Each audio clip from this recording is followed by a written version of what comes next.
सभापति महोदय, राजस्थान न्यूनतम आय गारंटी विधेयक 2023 पर आपने मुझे बोलने का अवसर दिया, उसके लिए आपका बहुत बहुत आभार। सभापति महोदय,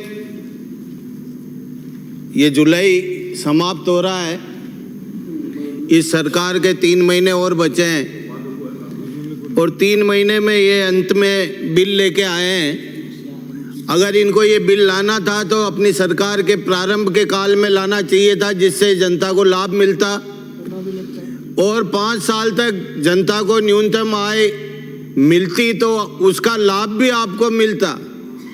लेकिन आपने जिस तरह से मूर्ख बनाने के लिए राजस्थान की जनता को ये बिल लेकर आए हैं, मैं नरेगा का आसरा आपको बताता हूँ कि गाँव में आप चले जाइए, सरपंच और उनके चेले चपाटी वो नरेगा का जो मन में आए वो नाम लिखते हैं, जिनका नाम नहीं लिखना होता उनको नहीं लिखते हैं। उसमें भी गारंटी है कि अगर वो काम मांगेगा तो काम देना पड़ेगा।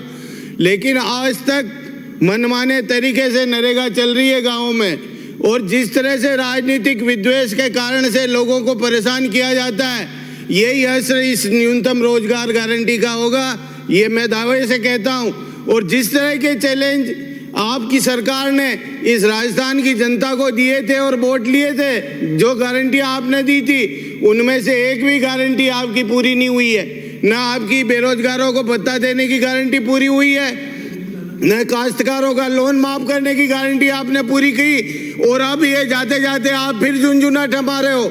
और जिस तरह से आपने मूर्ख बना के वोट लिया, राजस्थान की जनता जानती है कि अब मूर्ख नहीं बनना, इन्होंने जितना मूर्ख बनाना था बना दिया। और इस गारंटी कानून के माध्यम से भी निश्चित रूप से भ्रष्टाचार को बढ़ावा मिलेगा। अब मैं आपसे मांग करता हूं सभापति महोदय कि इस राजस्थान में जो अशोक गहलोत ने नारा चलाया है कि लूटो कूटो और खूब कमाओ, उसके आधार पर ये रोजगार गारंटी कानून भी उसका असर होगा। मेरा आपसे निवेदन है, इसको 6 माह के लिए जनमत जानने के लिए परिचालित किया जाए।